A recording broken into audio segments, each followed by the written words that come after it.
gonna keep going, goddammit. What it do? Wow. Harlow has just vanquished Jackson Logan. The Truth Aerospace Jr. There's a big left hand. Gervonta Davis. Shout out to the almighty LDBC, the Lions Den boxing community. If you didn't know, now you know. All right. Welcome back to another edition of the Morning After Show. You got your boy right here, KQKC, and the Young G. Yes, sir, KO, Knockout Boxing 86 TV. What's going on with you, Knockout? Man, I'm chilling, ready to talk about this boxing, man. Thursday and then obviously last night, but I know we're gonna spend a lot of time talking about Shakur, so I'm excited to talk about it, man. I haven't had a chance to talk to you about it yet. I made some videos on the situation, but I haven't been able to like go live. Oh, you fading in and out.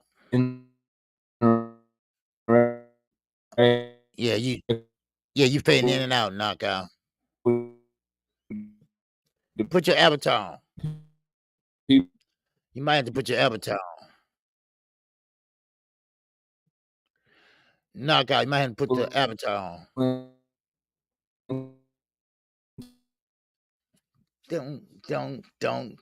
All right, y'all. Let's see we all in the building, y'all. All right, yes, sir. Why Knockout get it together right now? All right, yes, sir. We got Icon Canadian. It's up in here. We got Mark Queet. It's up in here. We got Young World. Oh, Young World is up in here. What's happening with the Young World? We got my man Cano Loco Sports. It's up in here. We got Mike Big up in here. What's going on, Mike Biggs? Yes, sir. We got Arena. It's up in here. What's going on, Arena? How you feel? All right. Appreciate you dropping on in here. All right. We got Arlene Vega up in here. What's going on, Arlene? Appreciate you coming in.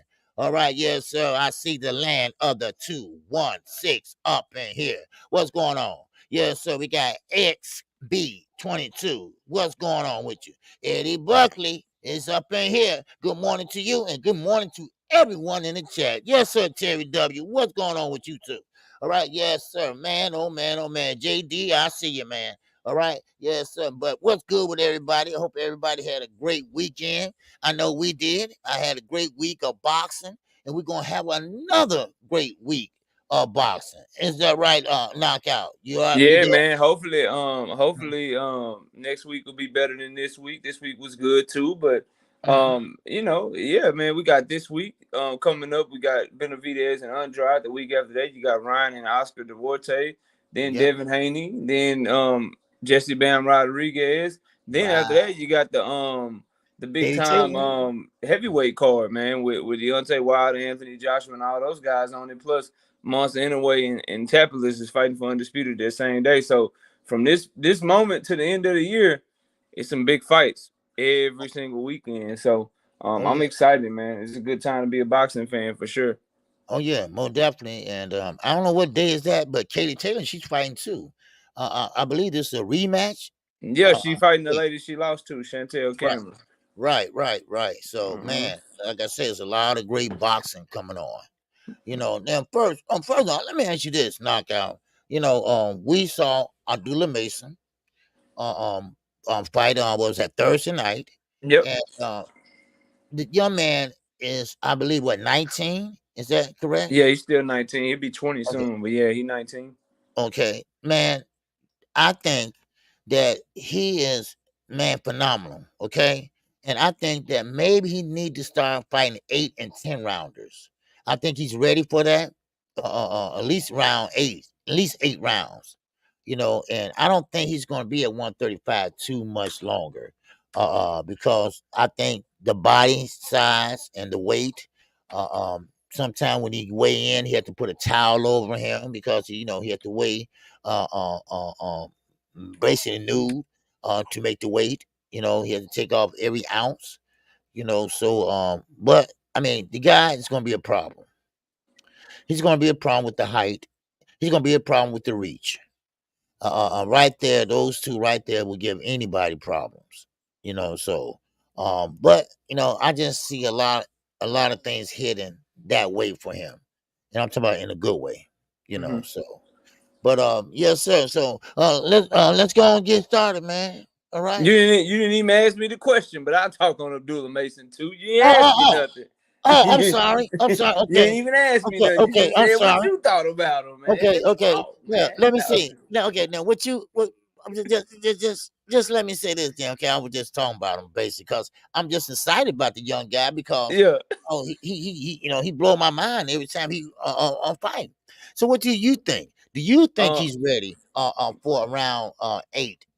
Or at least a 10 rounder, maybe an Yeah, 8. they got to stop putting them in 6-round fights, man. I've been high on Abdullah Mason for a long time. Anybody that follow me or heard me talk about him, they know that I've interviewed him before on my channel. I think he's everything that they say he is. Long, wiry power, 74-inch arm reach. The fact that he's 19 and already hurting guys like that without loading up on shots or trying to, he's just naturally boxing and just doing what he does to him. Those are all great signs. And I think he's the goods, man. Like he's been. You don't get invited to camp with Shakur Stevenson multiple times and actually stay the whole camp and be his main sparring partner at 19 years old unless you got something that's really, really special. So I think he's everything that they say Keyshawn Davis is. To be quite frank with you, like all the hype that they put around Keyshawn Davis and all of the accolades and adulation that they give him.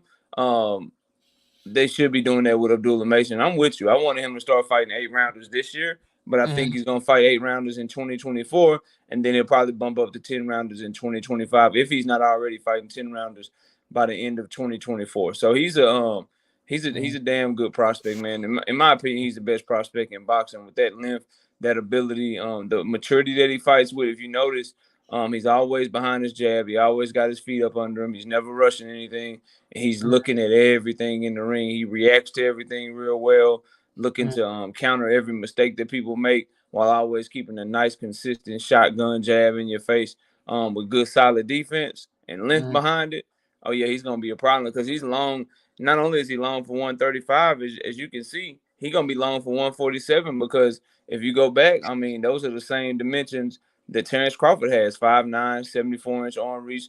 That's what Abdullah Mason has. So he's going to always, in most of his fights, moving forward throughout his career, he's going to always have the reach advantage. He's going to always be the longer fighter on top of that athleticism. It's going to be hard to deal with as long as he knows how to package it and as long as he keeps working on his craft. That young man going to be a problem for everybody moving forward, man. If you got a favorite fighter right now, you should not be in 3 or 4 years. So let's say in like four or 5 years when Devin Haney is 30 and Abdullah Mason is 24, 25 years old, that is not a matchup you should feel comfortable with. Same for Tank Davis. Tank Davis, 34, 35 years old. Abdullah Mason, 24, 25. That's not a comfortable matchup for you. So, and he's going to be in the same weight class with these guys all as they coming up. And kind of how people are looking at Boots, how Earl Spence and Terrence Crawford and stuff kind of, okay, let's fight each other. We ain't really interested in fighting Boots though. Let's fight each other, do our rematch, and let's get on to 154. I would tell everybody, expect for Abdullah Mason to put guys in that same position where it's like, okay, he 24, 25. Shit, he number one in the IBF, or he number one in the WBO. We could fight him, but shit, if we're gonna take that risk, let's just go ahead and fight each other. So I expect him to maybe not get his shot at those types of guys. Like I don't think he'll ever get a Tank Davis fight or a Devin Haney fight or a Shakur Stevenson fight. Expect his big fights to be guys like Keyshawn Davis or Tiger Johnson or Raymond Muratalla, guys like that, because he ain't gonna get no shot Right. against that other guy, even though he may be in the same weight class and he may be a champion or a number one contender. Ain't nobody gonna be trying to fight that man, man. Ain't nobody gonna be trying to see him, bro. That man, he different, dog. Yeah, He different, yeah. bro. And he don't have that man strength either yet, So man, yeah, he's very different. And like you said, the reach, that's gonna be a problem in itself. Trying to get under that jab. So man, that's a big problem. And you know what? Someone asked in the chat, who is his trainer? Knockout. I can't His think of. daddy. His daddy. Oh, okay, Yeah, him okay, and all his. It's like the Russells, bro. He got like 3 or 4 other brothers that all fight too, and they all right. train. They all trained by their daddy, man. Okay, now all his brothers are amateurs. Is that correct? He's the only pro. Is that No, correct? he got an older brother that's a pro. He Okay. got an older brother that's a pro, and then he got some younger brothers that's coming. No, I think he's the youngest. He got some other brothers that are about to turn pro as well. So he he's definitely doing his thing, man. And they definitely got a whole gym over there, a whole little conglomerate over there, man. So think like they just like the Russells. They just Mm-hmm. like how Keyshawn Davis and his brothers are doing. They doing all of that, man. Right, because the other night I saw him warming up, and the guy that was holding the pads, he went out. Okay, the guy. Okay, hold on. Okay, he's changing over. Okay, I saw him warming up, and the guy that was holding the pads, looked just like him. I said that got to be a brother or a father or somebody, because they favor each other, big time. So that makes sense. Yeah. So what's up, Robert Singleton, in that super chat, baby? Yes, sir. He said salute OG and KO. I'm still sleepwalking from Shakur Santos fight and the Consecutive Nebret fight. Should have been the main event. All right. Yes, sir. Yes, sir. All right. All right. I hear you. All right. Yes, sir. I hear you. I'm Okay. just gonna stay on my phone, OG. My computer keep tripping. I'm finna shut it down. So I'm on my Okay. phone for the rest of the show. My bad, y'all. I'm having technical difficulties. Y'all bear with me, man. And trust me, I had it last night with the zone, man. I don't know why the zone kept messing with me last night. Don't know why. They the only one always do me like that. Yeah, Brian man. Culver, Yeah. man. What's happening? Yes, sir, man. For real. Yeah, so no, that's why I wanted to ask you, man. That's all. What you think of the young lad. That's Yeah, all. man, that man, the truth, man. Now moving, continuing about another young guy that was on that card Thursday night, man. What did you think of Emiliano Vargas, bro? Emiliano Wow. Vargas looked good on. He had a pretty nasty knockout too. Mm-hmm. Him and Abdullah Mason, in my opinion, they kind of stole the show a little bit, man. Fernando Vargas' son, Emiliano Vargas, he looked good too. What'd you think of his performance, man? But you know what? I'm very, I had it all wrong with him. And I'm man to admit that, because I didn't think he was gonna be that good, or improve that good. Because I thought maybe he was just going through the motions, and they were picking opponents that just were not to par. But he's getting better and better every time he fights, and he's getting more technical, because the young man he was fighting, he didn't have the skill set that Vargas had. And Vargas, he kept his composure. He didn't go in there rushing. He took his time. He worked behind the jab. He did everything correctly. Now, of course, the more you do it, the better you get at it. And now I see he's doing it more. I think he fought what, 4 times this year, and he's getting better and better. And I like it. I mean, I really like it. And I had him all wrong. I had him like Nico Ali Walsh, right? I had him like him. Blow up because his daddy name. But not really gonna be anything. That's what I thought.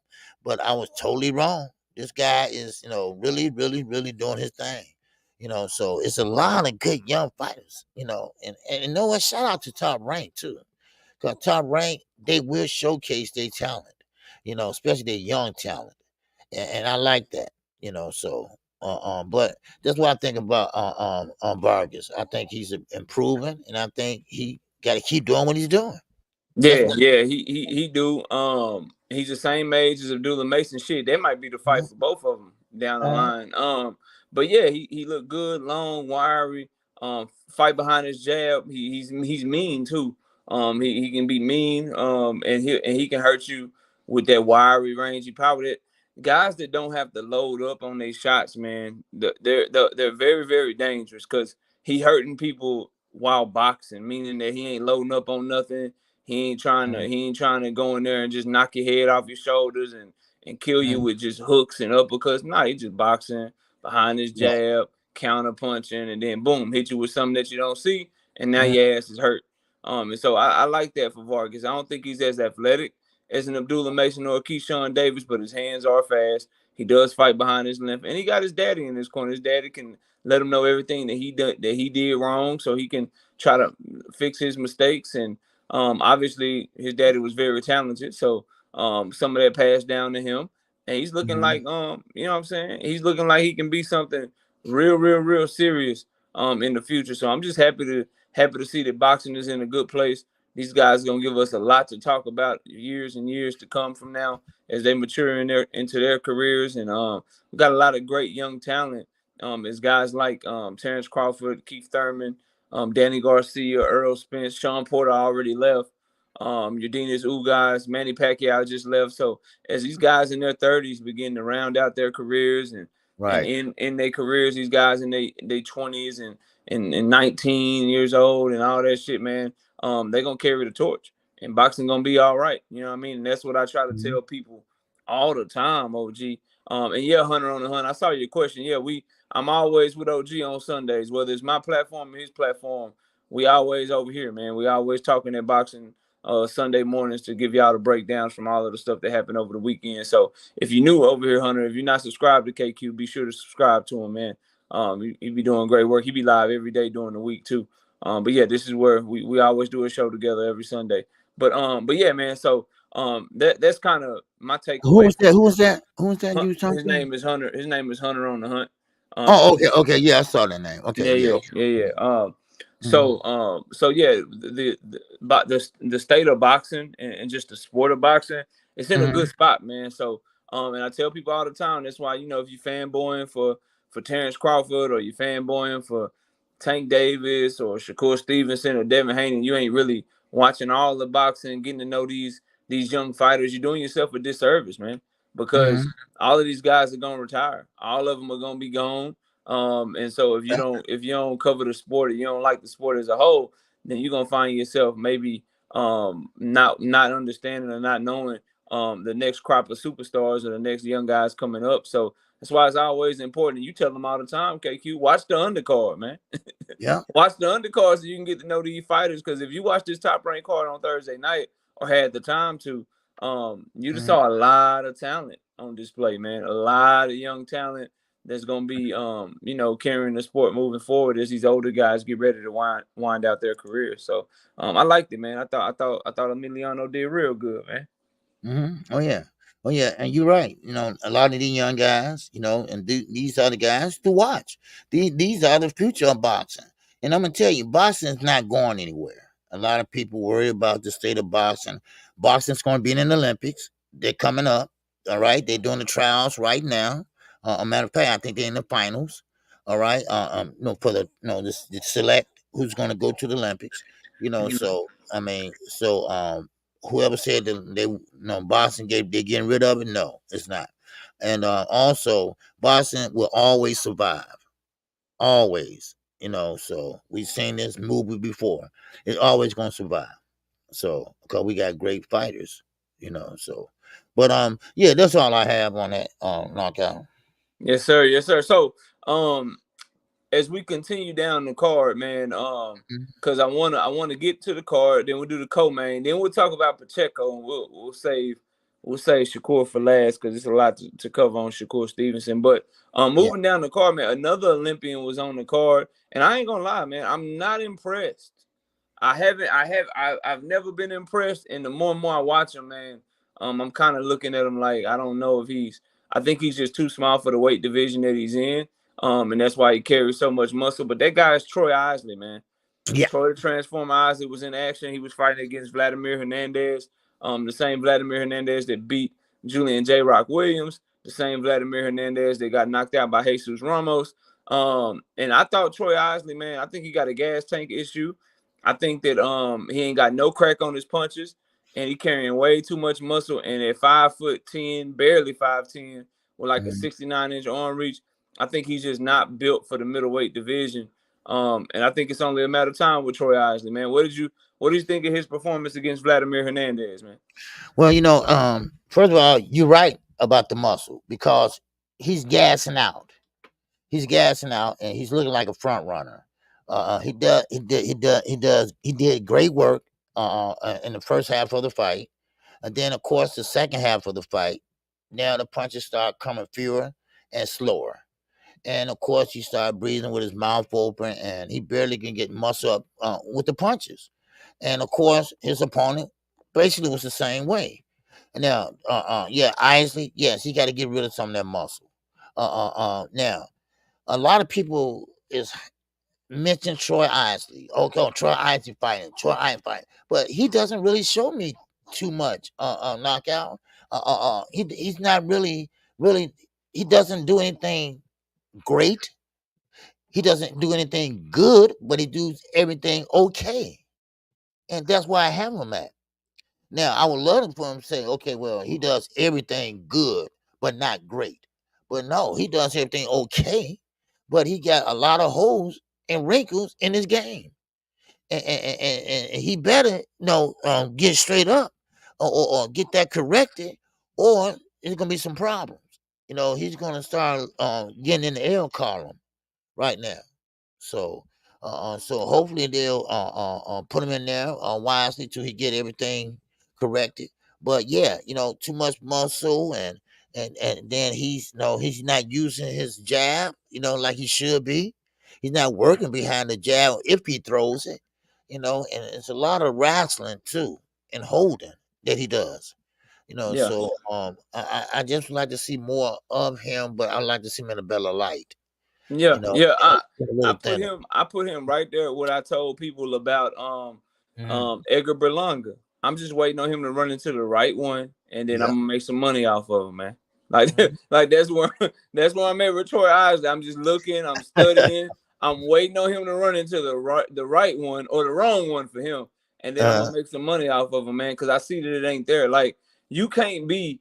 It's like if you're gonna be small for your weight class, then you uh, got to have something special about you, OG. You can't be small and have gas tank issues, and you ain't carrying no power, and it's only gonna get worse if you like 11-0 with 3 or 4 knockouts, and they've been putting you in there with 6 rounders with guys where you supposed to look good, or right, 8-round fight with somebody you supposed to look good against, and you still can't do it. You still can't put on the show.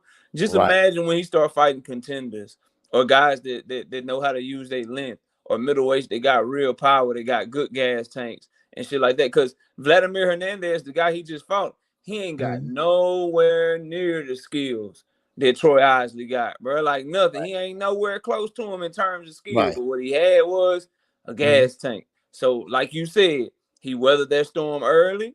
He took some mhm, punishment early, and then the back half of that fight, he started outworking that man. And what Troy Isley do?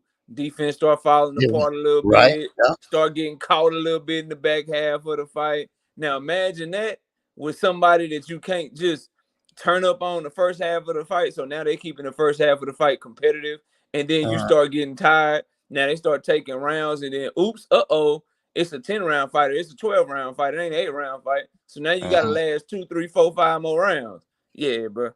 Yeah, yeah, I'm just waiting on him. I'm just waiting on him. He's somebody I'm looking at. I'm just waiting on you, boy. I'm waiting on you. I'm gonna make some money off you, dog. You yeah, ain't he ain't it. And I hate to say it. uh, And this is my question about guys like Keyshawn Davis. I saw somebody mm, put Tiger Johnson name in the chat, even a Tiger Johnson. mhm, Most times here, I can't speak to the other countries, but here in America, OG, mhm, whether it's boxing, football, basketball, mm, our phenoms, our guys is gonna be special. They ain't waiting till they 24, 25, 26 years old to right, turn pro, bro. Like exactly, like yeah, here in America, if you one of them ones, you turning pro by 17, 18, 19, maybe 20, but you ain't turning pro at like 25, 26, mm, 27 years old, and you gonna end up being special and shit, man. So right, anytime they tell me somebody is this, somebody is that, but they turning pro at 24, 25 years old in boxing, I'm like, well, shit. Why ain't you turn pro when you were 17 or right, 20? Why was you 24, 25 years old still fighting teenagers and the amateurs? Like, what's wrong with you? You know what I right, mean? So, Troy Isley is another one of those guys. Long story short, man, he another mm, one of them guys that I got a lot of questions about, man. King Vonnie, Dr. Mark, what's up with y'all? Teach. AJ, what's up, man? Salute to everybody in the building. Y'all hit the OG like button, man. Yes, Get sir. the likes up, man. Go ahead, What's OG. up? What's up, Kerry G? In the super chat, baby. Yes, sir. He said we say boxers not scared of anything. Fights just have to make sense.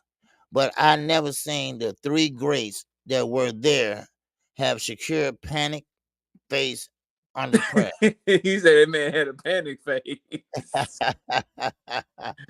said he had a panic. Oh, we gonna talk about Shakur, man. Yes, We gonna sir. talk. We gonna And get Big there. Baby Anderson. Big Baby Anderson is in this too, man. He said some things. Wow. Oh, what did he say?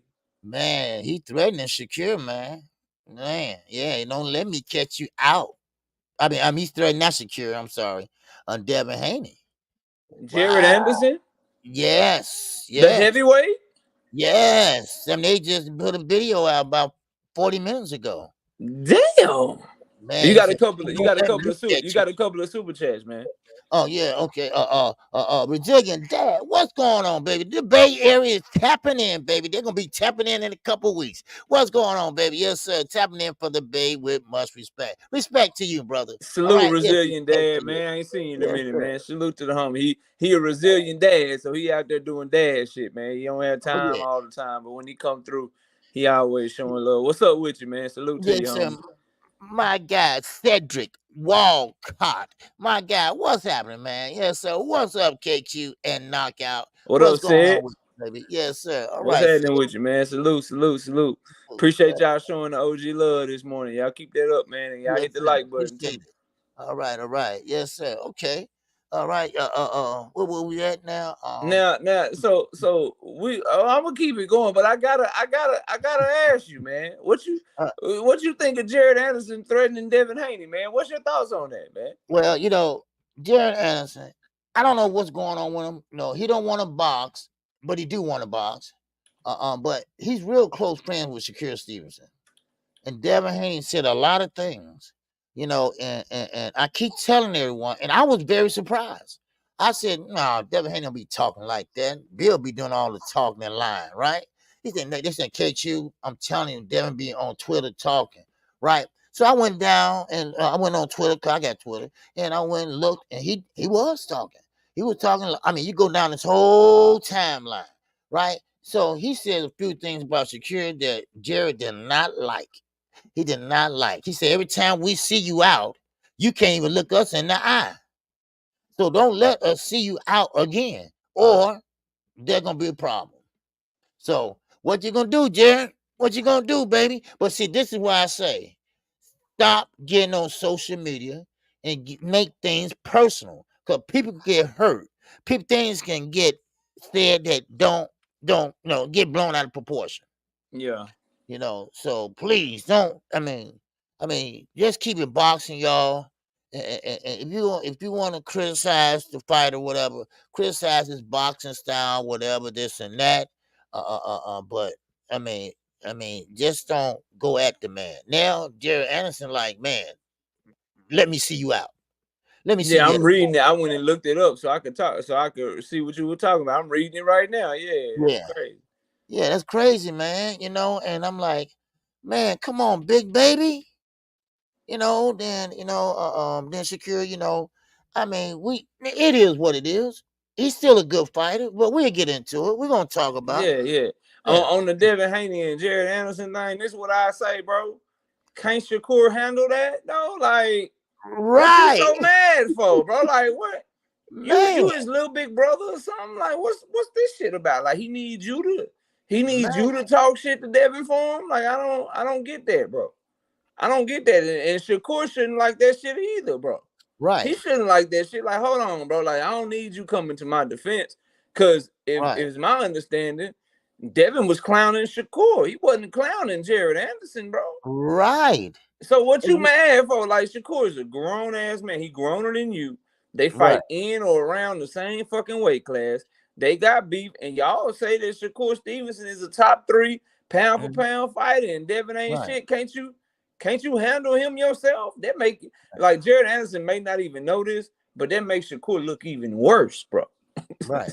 that makes him look even worse when you do. And then when you get like personal about it, See, it's okay to criticize somebody if they didn't fight great or they didn't put on a great performance. I get all that, right? But when you start going cutting deep into personal stuff and all that, and calling name calling and stuff, then next thing you know, like you say, Big Baby Anderson.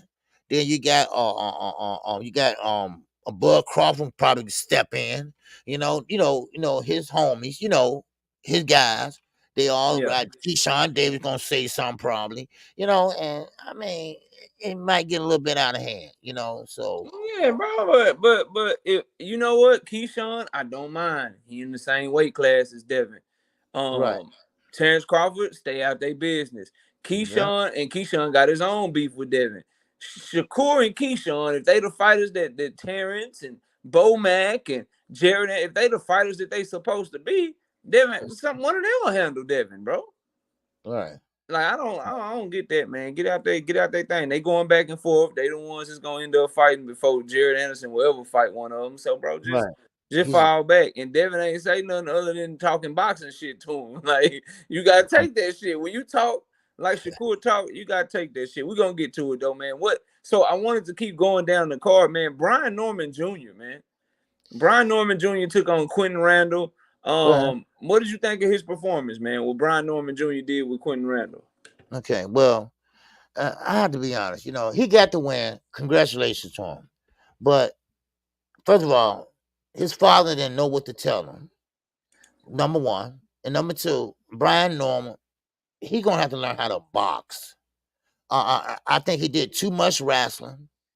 Too much holding and too much, pushing against the ropes. And I mean, he just, clenching and putting his head in the chest. And, he's just stayed close on him, and Randall, he's just trying to stay composed.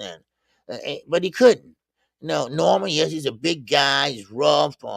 He got big calves, and everything. And he's showing, that, hey, I'm stronger than you. And his dad said, look here. I don't know what to tell you. All I can say is windmill it. That's all I Damn. can tell you, windmill it. And he tried, So now I see what they say about Brian Norman. And plus, you got to understand this too, KO. He been out in the rain for a long time. He bounced from here, bounced from there. So I mean, and that takes a lot of out of you. You gotta stay active. If not in the gym or wherever, you gotta stay active. You gotta work on some things. Now he needs to be trying to box. Now he want to be a brawler. All right, brawl the right way. Sean Porter is a fighter that comes and press the action, but it's an art to pressing the action. It's the way you do it. And Brian Norman wasn't doing the right way. He just comes straight forward, put his head in the chest, and just try to hit and throw what he can and try to land what he can. Say some people, they just can't have their daddy being their trainer. Everybody is not Roger Mayweather and Floyd, or Floyd Sr. and Floyd Jr., Devin Haney and Bill Haney. A lot of Bozy Ennis and Boots. I mean, there's a lot of father and son teams out there, but some fathers just got to step to the side. I like what Earl Smith Sr. Listen, I'm your dad, but hey, I've been your corner, but I'm no trainer. I'm no trainer, and someone else needs to take care of that. They're better than that than I am, and that's what he did. And he did that to this day now. So I mean, sometimes you just got to say, look here, Dad, look, this ain't working. All right, now I still want you in my corner, but I think we need to bring in somebody else to help us out on this. So, but he got the W, and I guess that what counts at the end of the day. But he's gonna have to put on a better performance, or he won't get the nod next time. So Yeah, that's I feel like honestly, dad or not, bro. My thing about trainers, it's your job to have answers, bro. And if this is like I'm a fighter and shit. mm-hmm, If you ain't got no answers for me, then I need a new trainer, bro. mm-hmm, Like I like if we get in the war, if we get in the goddamn fight, and and stuff is going a certain way, you need to have the answer. If I lose the fight or I don't put on a good performance, it need to be just because I couldn't execute the shit you was telling me to do. but I should not come to my corner at any point in the fight. And you be like, I don't know.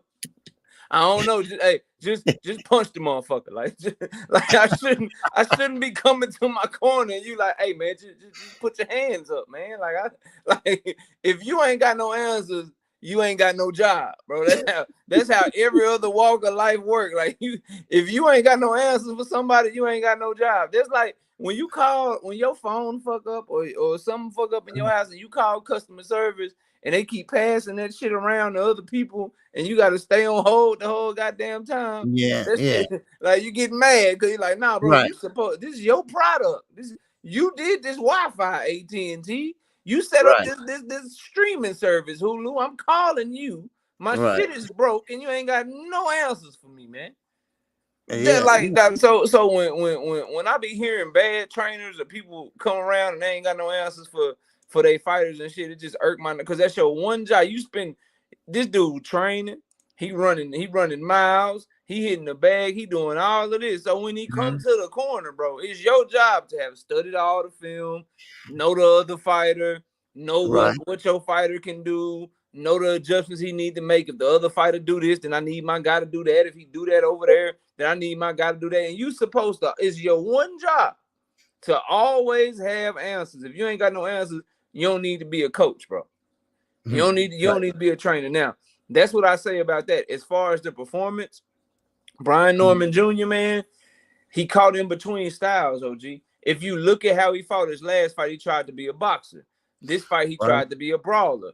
His style is somewhere in between because he's so physically strong. He needs to be coming in behind his jab, have his defense be responsible. And if you're gonna lean on guys and you're gonna wrestle them and stuff, that's cool. But learn how to punch out the clinch. If you're gonna do that type of shit, punch in the clinch. Make sure you got a hand free all the time. Beat them up, ragdoll them, give them give them a little shoulder and shit when you wearing on them and shit like that, and work your way in behind your jab if you gonna fight like that. But he's stuck in between styles. Now he is only 22 years old. So you know there's a lot of room to grow. But I can't help but wonder when he was fighting in these, garage sale shows and he was fighting at the mechanic shop, he was knocking everything out.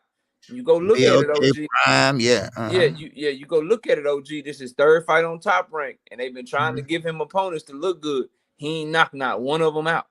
He ain't been able to stop not one Top Rank opponent. He started on Top Rank this year. This is his third fight of the year. And like you said, he was inactive because before then he didn't fight since 2021. So they tried to get him active this year, and he's been decisioning people, not looking good. He's becoming to be where he's more known for his sparring stories than what he's actually doing in the ring when you actually get to see him fight. Oh, he's the guy that hurt Bud Crawford in sparring. Oh, he was the one that went 20, 25 rounds with Tank and was going back and forth with Tank. Like, that's how he came on the YouTube. That's how he came on the scene as this young dude that's supposed to be a phenom that's cracking everybody, whooping everybody ass and sparring. But then when you see him, he ain't really looking that good. So we'll see what's next for him moving forward. But again, man, you can't help but wonder, OG, and this is no disrespect to Quentin Randall out of Houston, Texas. But when you get in there with Quentin Randall and you getting in there with these other guys that you're supposed to look good against and you don't look good, I can't help but wonder what's gonna happen when you step up. Cause he fighting at welterweight, OG.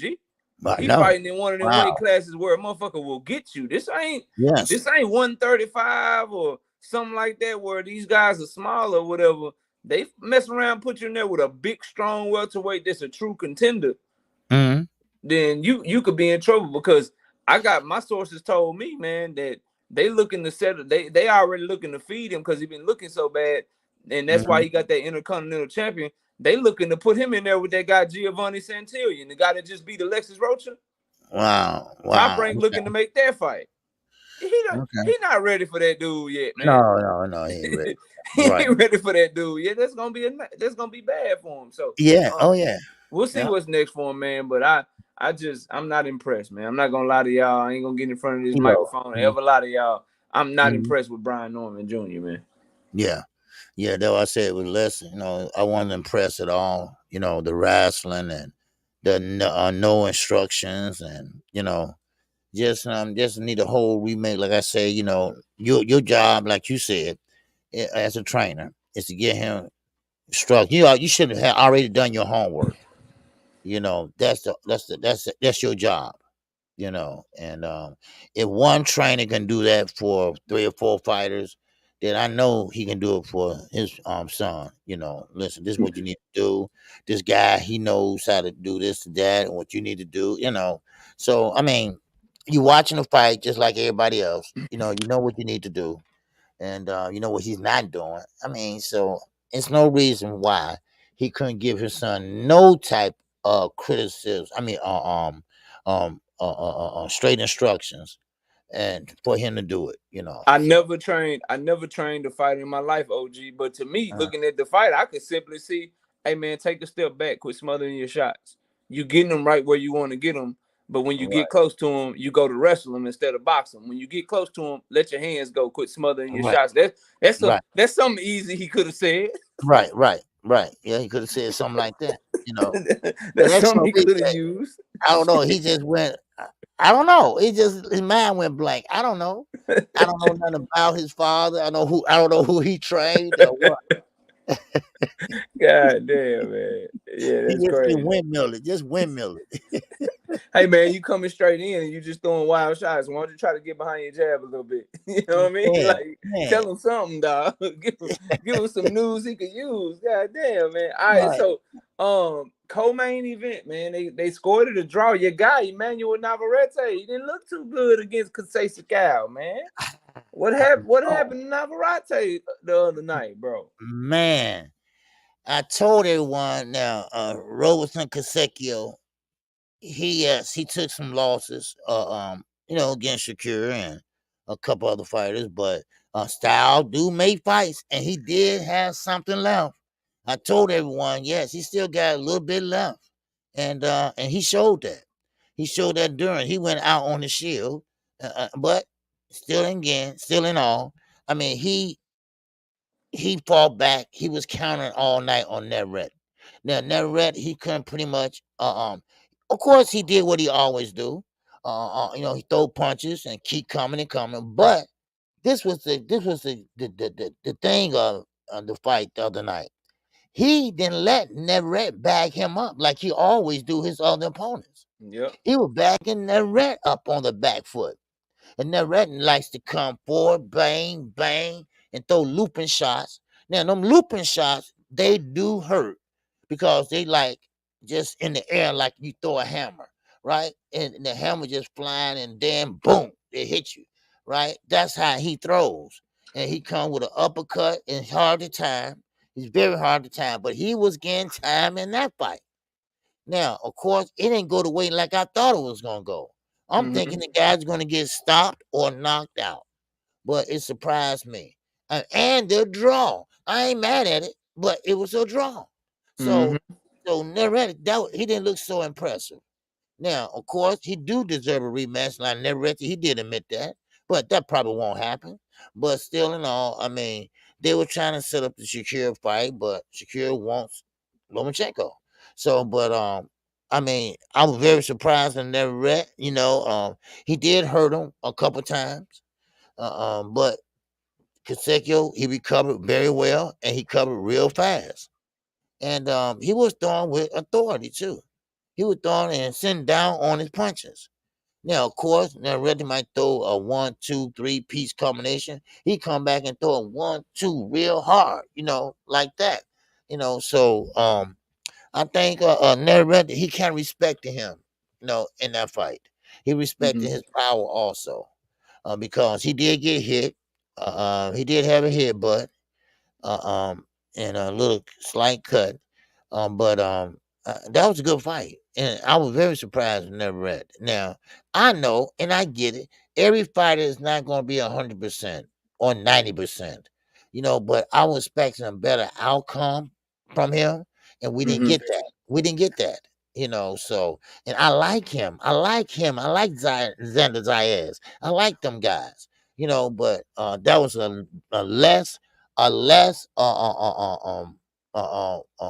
greater performance from Neretti, and Yeah. yeah, He had put on a lot of great performances, and I can go back and every last one of the performances, he always come through in the clutch. So but the way he did Valdez, that was easy work. But you got Kaseko, man. So he came to fight that night. He came to fight, and he fought all the way.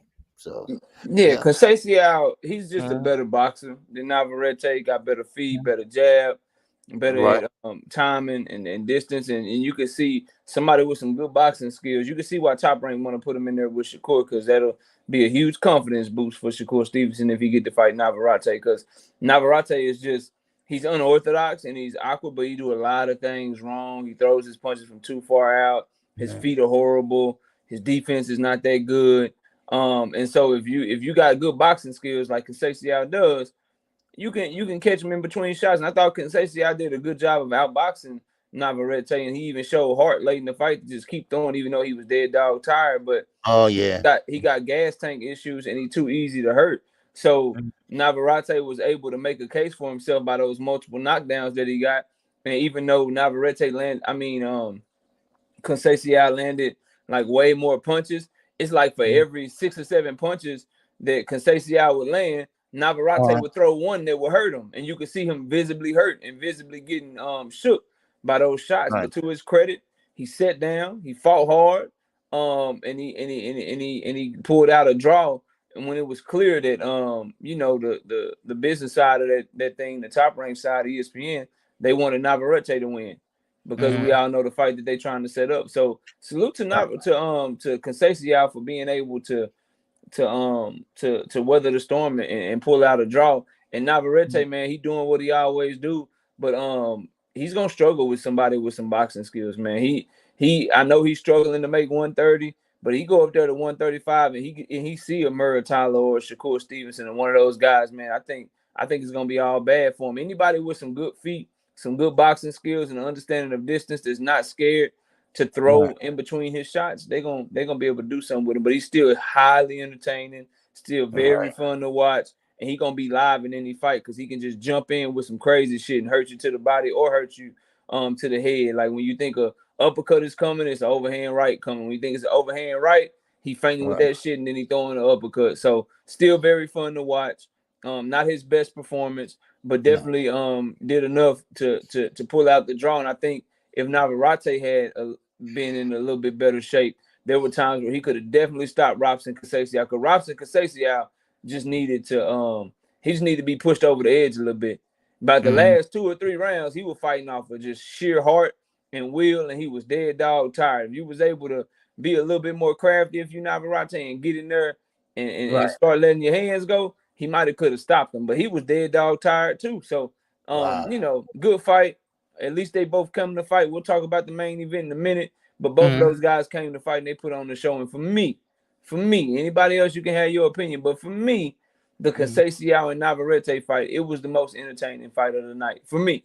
So I definitely enjoyed it, man. That's really all I got on it, bro. Mhm. Oh yeah, yeah, yeah, yeah, yeah, yeah. That was a good fight for me too.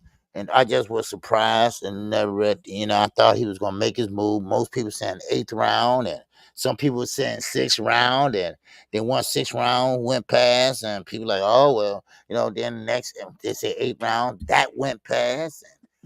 So I mean, Robinson Canseco, he showed that hey, I'm still alive, dog. All right. So Isaiah Young, what's going on in that super chat? Yes, sir. And shout out to your brother Zeke. Yes, sir. Salute KQ and KO.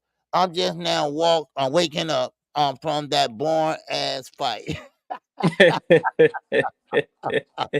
Oh man, oh man. Oh man, oh man, man, oh man. Yes, sir. What young world? What's going on, godson? Yes, sir. Yes, sir. Salute KO. I sent this to refresh OG. Love, love y'all. Salute to the chat. Salute, young world.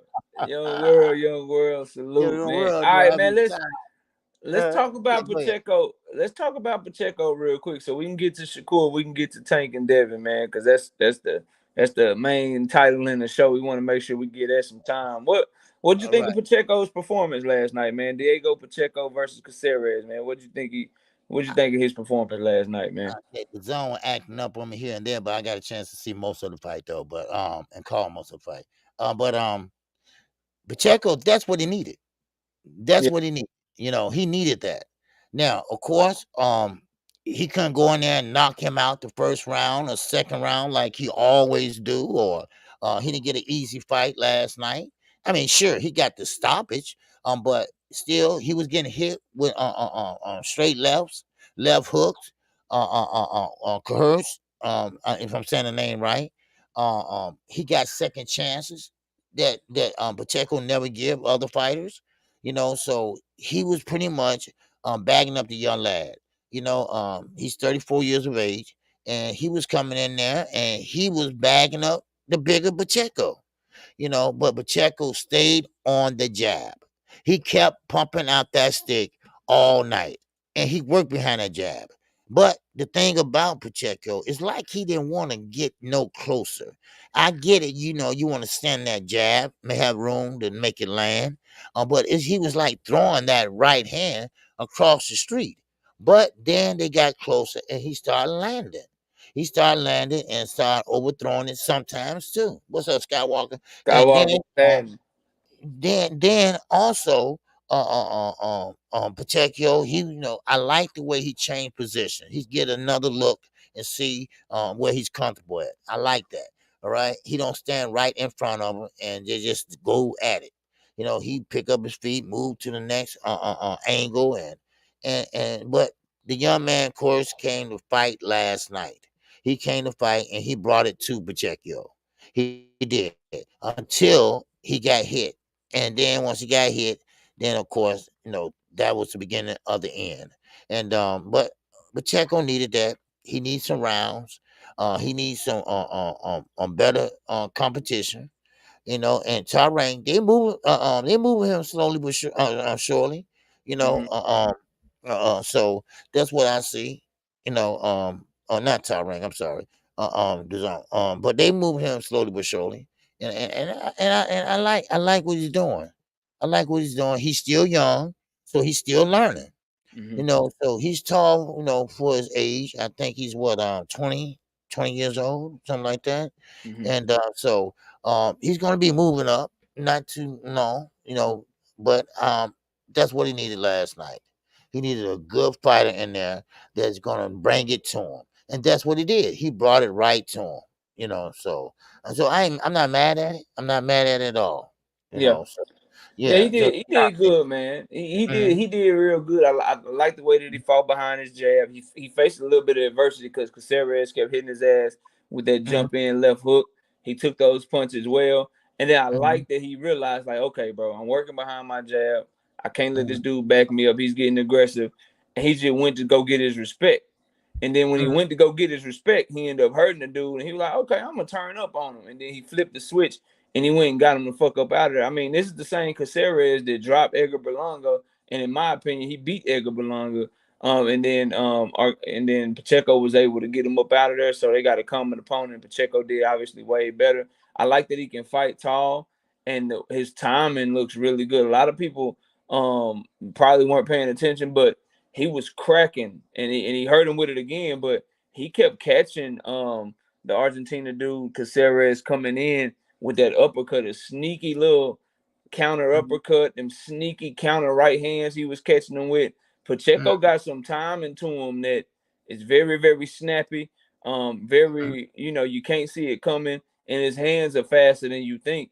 And he was catching mhm, Caceres clean coming in. And I really like that about the young man because that means he can fight to his height. And then if you're gonna try to get in on him, it's gonna be a price to pay getting in on that young man. So I really liked his performance last night against a tough game, a veteran who been in there with a lot of really good fighters that's been at the top of 160 and 168. And he yeah, made good work of him, man, and got him up out of there. So I really like that. Now, I want to see him. This guy's over there for him. I want to mhm, see him fight. I want to see him fight Berlanga. I'd love to see him fight Jaime Munguia. It's some good 168-pound fights over there at the zone. And if Eddie Hearn is smart, he'll get those fights set up so that he can see which one he need to put his money on which one he need to really be promoting. Because I think, honestly, I think Pacheco would come out on top of all of those guys, man. I think if they put Pacheco in there with Berlanga or Jaime Munguia, it's going to allow him to build his name up, because I think he's better than those guys right now, even though he's only 22, 23 years old. So we'll see how things go for him moving forward, but a very good performance. Gritty, showed some toughness, showed a good beard, showed some good composure, and ended up getting a stoppage against a really tough opponent. Showed that his power is very real. Very, very real. So salute to Pacheco for a great performance. First time headlining the card. He got the main event. And all I can say is we get to the next fight. Hey, Shakur Stevenson, that's how you main event a card, bro. that's how you main event a card and get people to want to come watch you fight again, man. That's how you do that shit. Just so you know moving forward for the next time, so people ain't trying to take a nap. My father-in-law was over here for my daughter's birthday. He was trying to watch the fight with me. He don't really watch boxing, OG. And he fell asleep. He had his water cup in his hand. He fell asleep, and he wasted water all on my goddamn living room floor. True story. Scared the shit out of him because he fell asleep during the Shakur Stevenson fight. I ain't lying to y'all. Dropped his whole glass of water all on my goddamn living room floor, man. Cause he fell asleep during the damn Shakur fight, man. So Shakur, that's how you put on, bro. That's how you put on the main event, bro. You do what Pacheco did. You see how Pacheco actually boxed, actually was able to take advantage. He planted his feet and threw counter shots and shit. That's how you do it, Shakur. You don't do that bullshit you did no more. But let's get to it, man. Shakur Stevenson. Real fast before we get to it. Did you catch the Dog Bay fight? Oh yeah. I caught it yesterday. We can talk about it real quick. I watched it. Okay, and I'm not gonna hold it long on it, but I didn't. Okay, Dalby was up against the wall in that fight. All right, let's just be honest. And judges all in the favor of the other fighter, and Dalby was getting muscled. He was getting thrown around the ring. You know, yeah. I mean, he fought a good fight, but Dalby is not the same Dalby knee hole that we always know. He's not that same fighter anymore. We know that he's bigger now, and he carrying a lot of weight now. I see. You know, he still had great punches, and he was getting inside and punching. But every time his opponent, I forgot his last name, but every time he would throw, Darby was catching on punches on the gloves. He was catching on punches on the gloves, but a lot of people were screaming and hollering like he landed. You know, he was throwing it like 1, 2, 3 piece combination, and it looked good, but it wasn't scoring. You know, so but yeah, I knew Darby was gonna lose that fight unless he didn't get a knockout, and that he didn't get. So that's a young man they're trying to build up over there. And of course, they use a name like Darby, a former champion, to build that name up. So yeah, Dalby, that's all I had. Dalby might need to think about, hanging him up. I know he's only 29, 30 years old, but he's just too small for featherweight.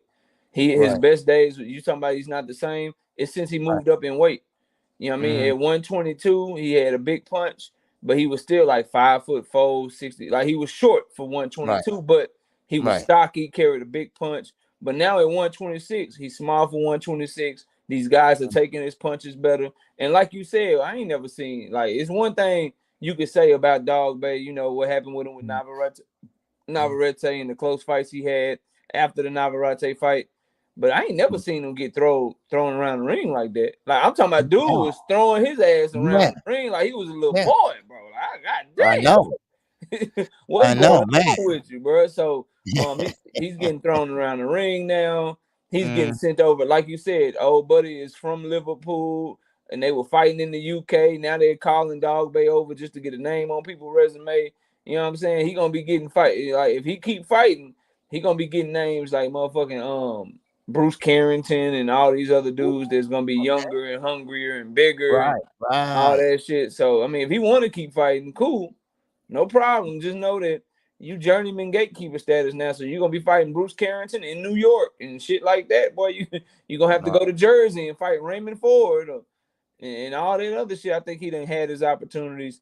He is a former world champion. But yeah, he's gonna be a gatekeeper moving forward at 126. Then they may even call him up to 130, and it's gonna start getting bad for him, man. It's gonna start Yeah, getting bad yeah. for him moving forward. But I thought he fought hard, like you said. Thought he fought hard, landed some good shots. But the other guy was able to be way more physical. And even though he was landing off the gloves, he was outworking Dog Bay. And when you throwing people around and putting them to the flow and throwing them in the corner and shit, the judge is gonna lean your way because it's looking like you just beating this dude up, even though he may be landing cleaner shots. You working more and you physically dominating him.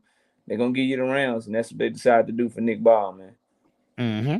So it is what it is. But let's Oh get yeah. to it, man. What Okay. Shakur Stevenson and Edwin De Los Santos fought for Devin Haney's vacant WBC title.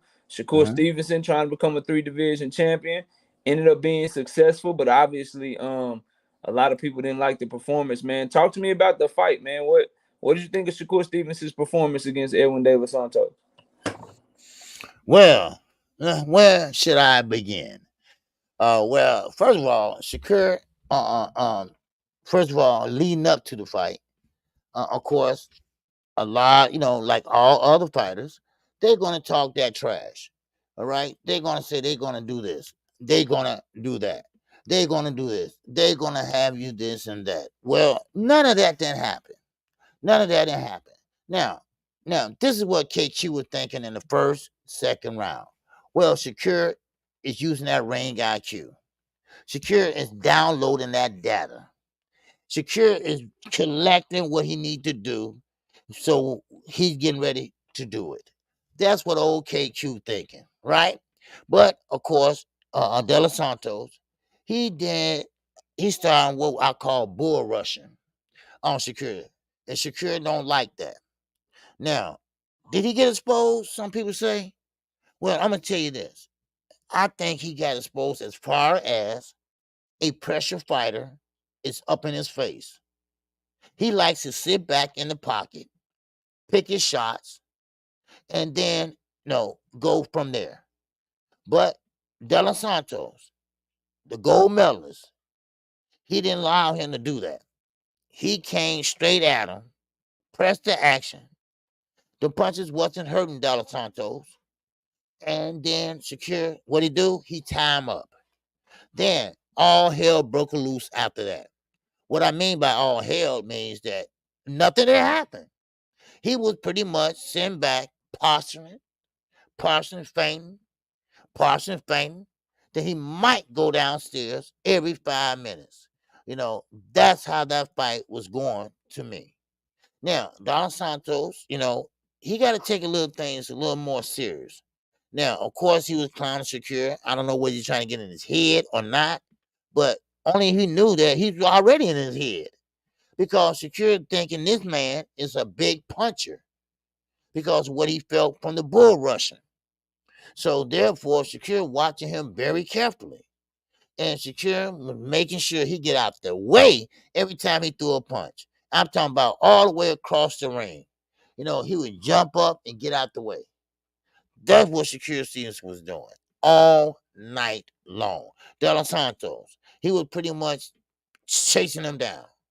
But Shakur was pretty much on that bunny trail like Peter Cottontail. That's what was happening. So I can't say and I'm not going to make up excuses for Shakur, no matter what he said. But look at Tank.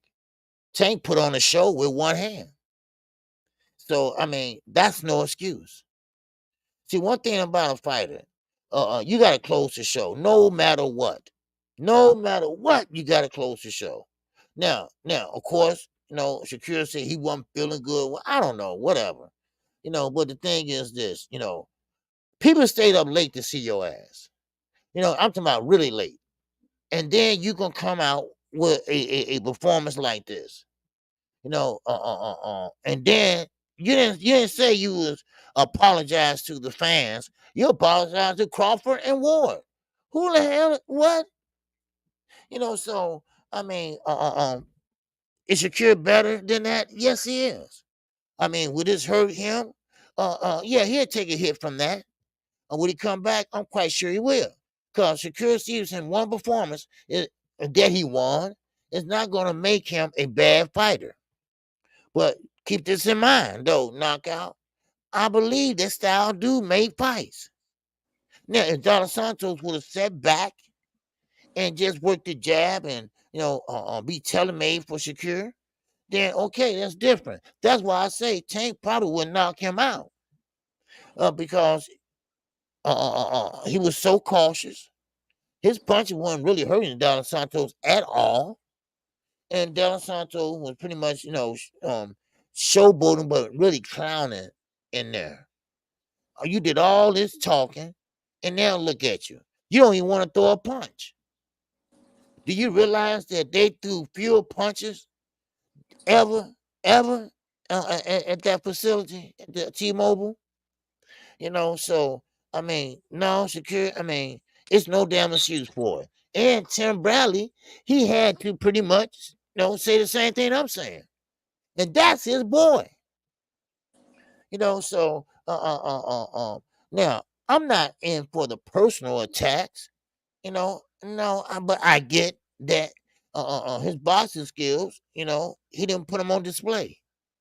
If you that good, you that silver medalist, you that 2-time champion at that time, you better put on a better performance than that.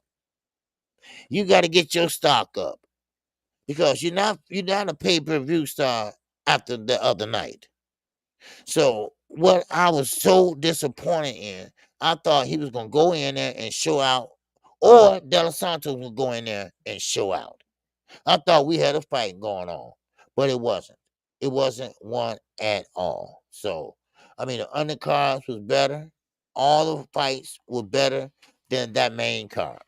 And Shakur and Stevenson, you need to revamp some things. Now, he said I should be staying out of the on the gym for a while. Because when you spend too much time in the gym, no, get your ass back in the gym. Because you evidently you didn't spend enough time in the gym. Because style made fights, and that style that De Los Santos have, it was pressing you, and you couldn't handle it. That's all it was. You couldn't sit back in the pocket and pick your shots like you always do, like you did Jamil Herring, like you did Valdez. No. So De Los Santos didn't allow you to do that. So he came in your face. And you did what? You clinched. That's what you did. And you try to get a shot in with a free hand and then clinch. That's it. That's the story. That's Shakur Stevenson performance. So that's all I got on it right now.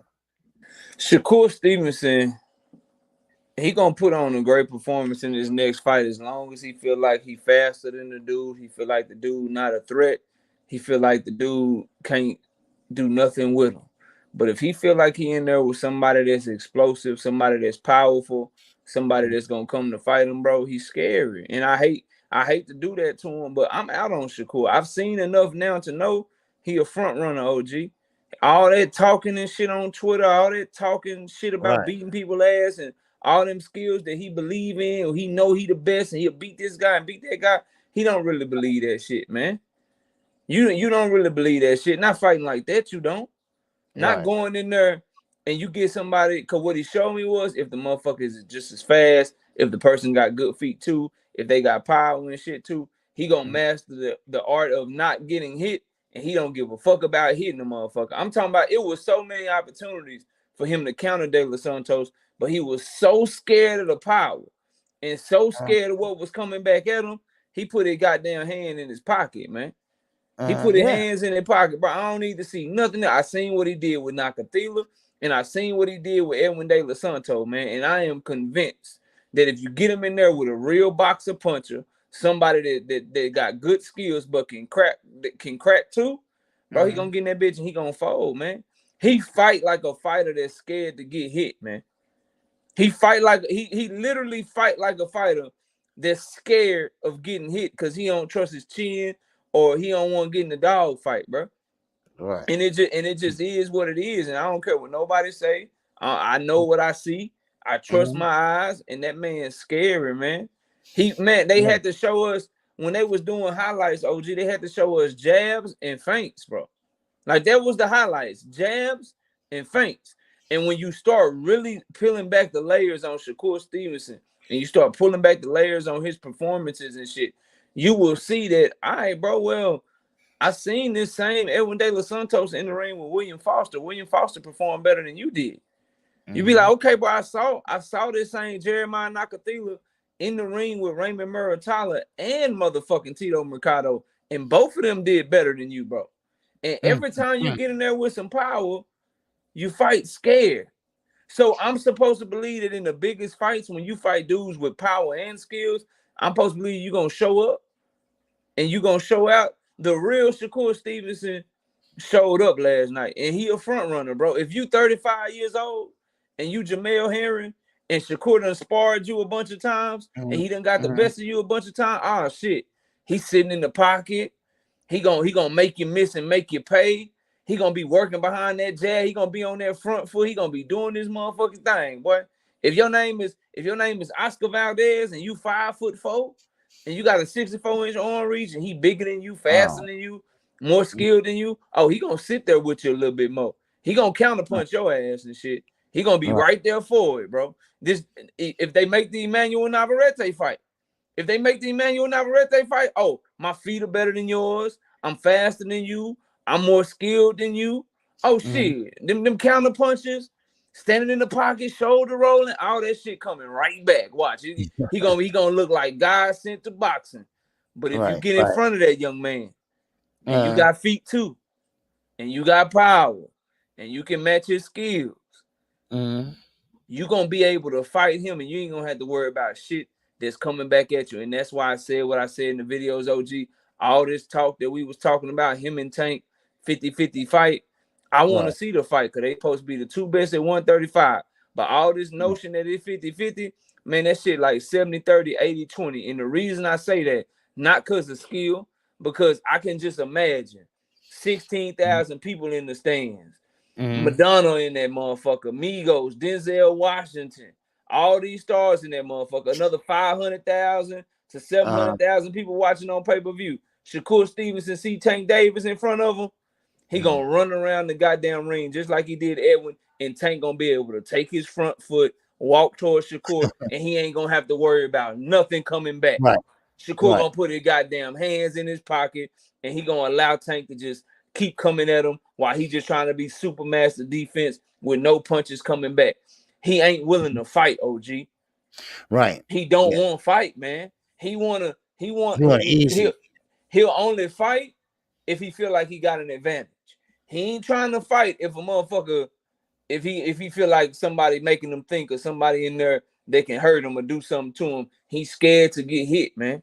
And that's one thing, like, don't tell me he's special or generational no more, because I don't even like Bud Crawford. But what we noticed about Bud Crawford, what he do, OG, the same way he fought Kell Brook, the same way he fought Mean Machine, the same way he fought Sean Porter, the same way he fought Avanesian. He went in that bitch in the biggest fight of his career, and he fought Earl the same way. I'm going to stand in this pocket with you.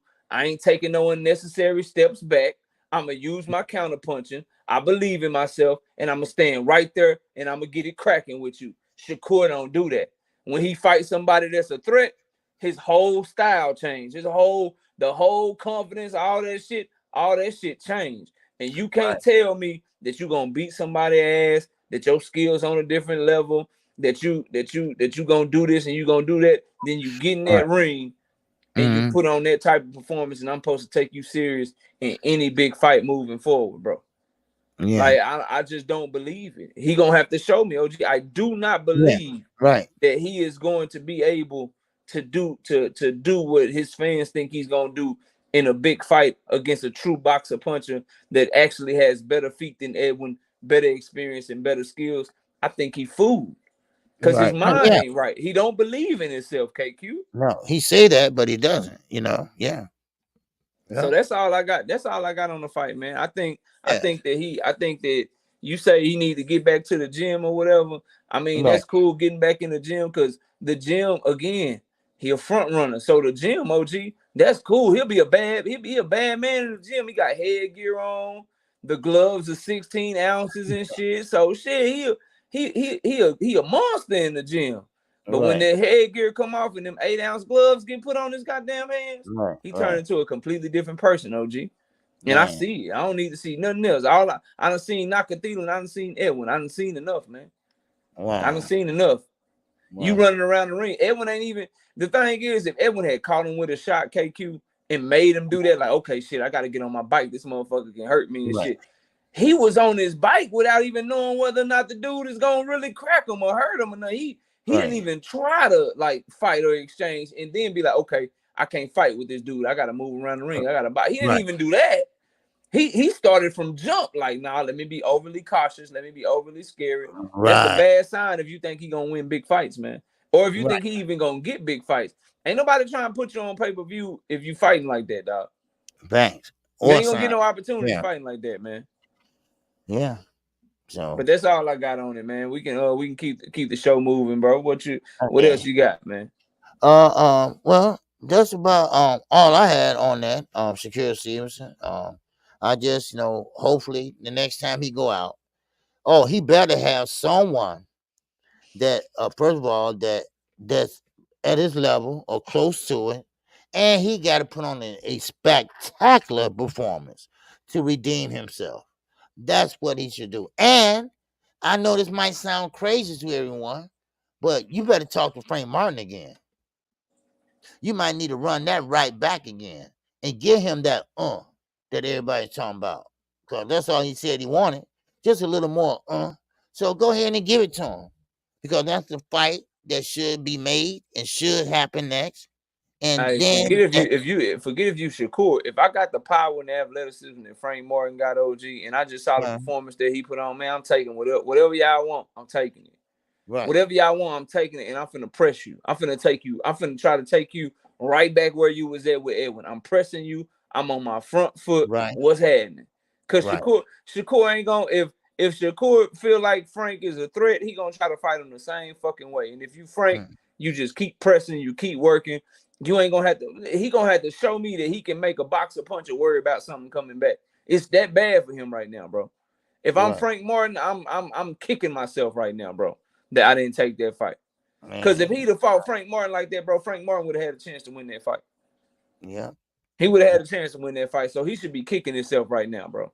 He should be kicking himself for not taking that fight, man. And honestly, he ducked Shakur. I don't care what nobody tell me. He should be kicking himself for ducking Shakur, man. He really should, because that's a fight now that I thought was wide. Like, that fight ain't wide, man. All these fights that I thought Shakur, because I thought the Shakur that was gonna fight Jamel Herring or the one that fought Valdez, I thought that's just who he would be against everybody. But now I see that if you got power, he ain't like that with you. He kind of he tuck his tail a little bit. So yeah, man, I ain't with that, bro. I ain't with that at all. Now I see you add something else on your title before we get out of here, man. What Tank Clowns Haney on Percentage Talk, man? What's that, man? Look at my baby. What's up, Miss KO? I see you. What knock out. What's going on? what's going on with Tank and Devin Haney, man? What happened? Oh well, of course, Devin. Of course, during the fight, he was tweeting. It could have been after the fight, but he tweeted that he called Shakur Stevenson a bomb. He said I should have offered him not 25%. I should have offered the bomb 10%. And of course,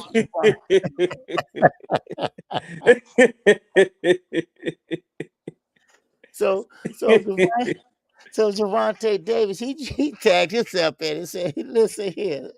He said, "You better be happy. I don't give you 10%, son."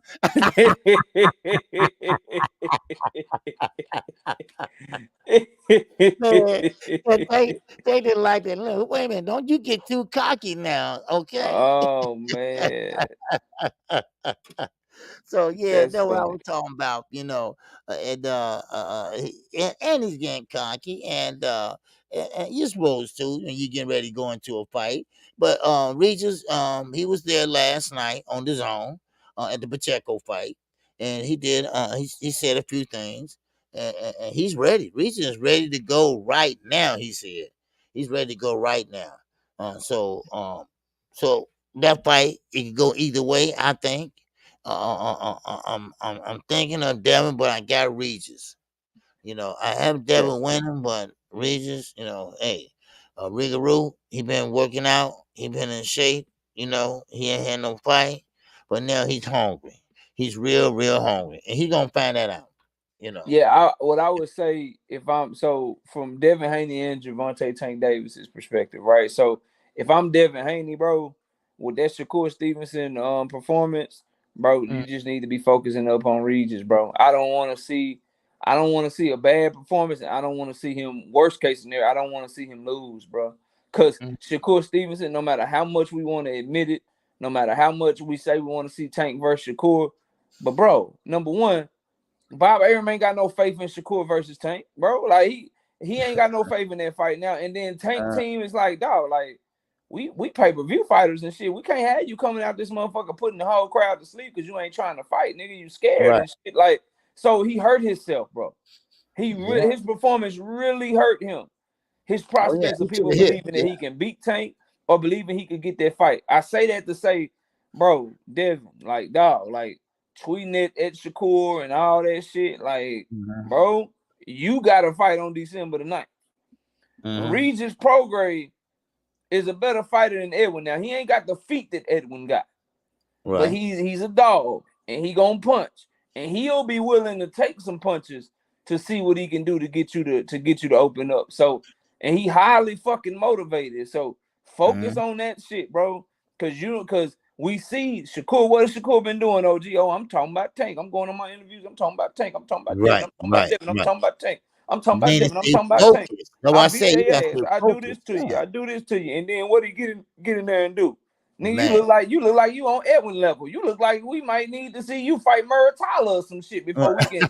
Like, we don't even know if you can really beat Loma no more. Like, we don't. It's certain things you gonna have to show now after that. So, so from Devin's perspective about the 10% to Shakur, bro, I understand talking shit or whatever.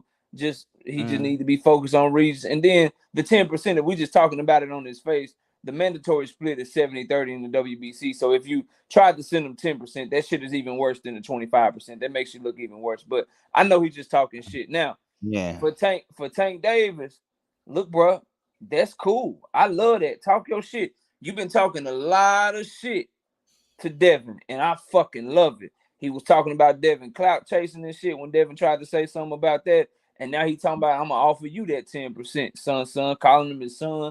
Talking about he going to offer him 10%. Here's what I know, bro. They not fighting next. Because Devin is fighting Regis on December the 9th. And Tank is going to have a fight at the beginning of the year. But okay, send him that shit then. Send him whatever for the fucking summertime, bro. With the way that these two are talking, ain't no reason why if Devin take care of Regis, Tank take care of whoever he fighting at the beginning of the year, why can't they get it cracking in the summertime? So I love the energy. Keep that shit up. I just want Devin to respond back, and that be my problem, right? Like, so everybody else, I don't watch Tank call him a bitch. I don't watch Tank say he gonna send him a 10% and call him his son and shit.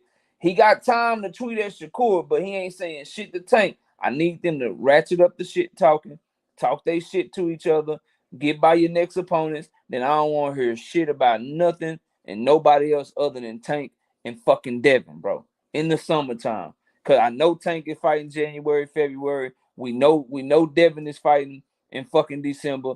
Get by whoever y'all fighting and get that shit popping May, June, July, whatever it is. Get that shit in, bro. But I just want everybody, Devin, stay focused because you saw what the fuck just happened to Shakur Stevenson. Tank Davis, I'm holding you to that, bro. I like if that's the case, you've been talking right. You say you want Devin, you say you want Lomi, you say you want Shakur. You ain't been tweeting. When you do start tweeting, you're going at Devin. Okay, we know that you got a fight coming up because everybody took themselves off the board, and we know you fighting at the beginning of the year. Ain't no reason Devin can't be your next fight, bro. Ain't no reason he can't be your next fight. And if you Devin, ain't no reason Tank can't be your next fight. So okay, but get that shit cracking, bro. That's all I got to say on it, man. Okay, now. but knockout. Well, first of all, shout out to Matty O'L, baby, in that super chat. Yes, sir. I appreciate that love. Yes, sir. I appreciate it always. Now, knockout, like I was telling you earlier. Listen, Tank is at 135. Now we know that Dev he can barely make 140. So how would he go down to 135? Because Tank don't want to be at disadvantage. And then of course security is saying, look, I ain't taking no hydration, a rehydration clause or anything like that. So this fight gonna have to be at a catch weight or nothing at all. Hey man, all I know is last I heard, you know what I'm saying? I make 135 for the right money for the right fight.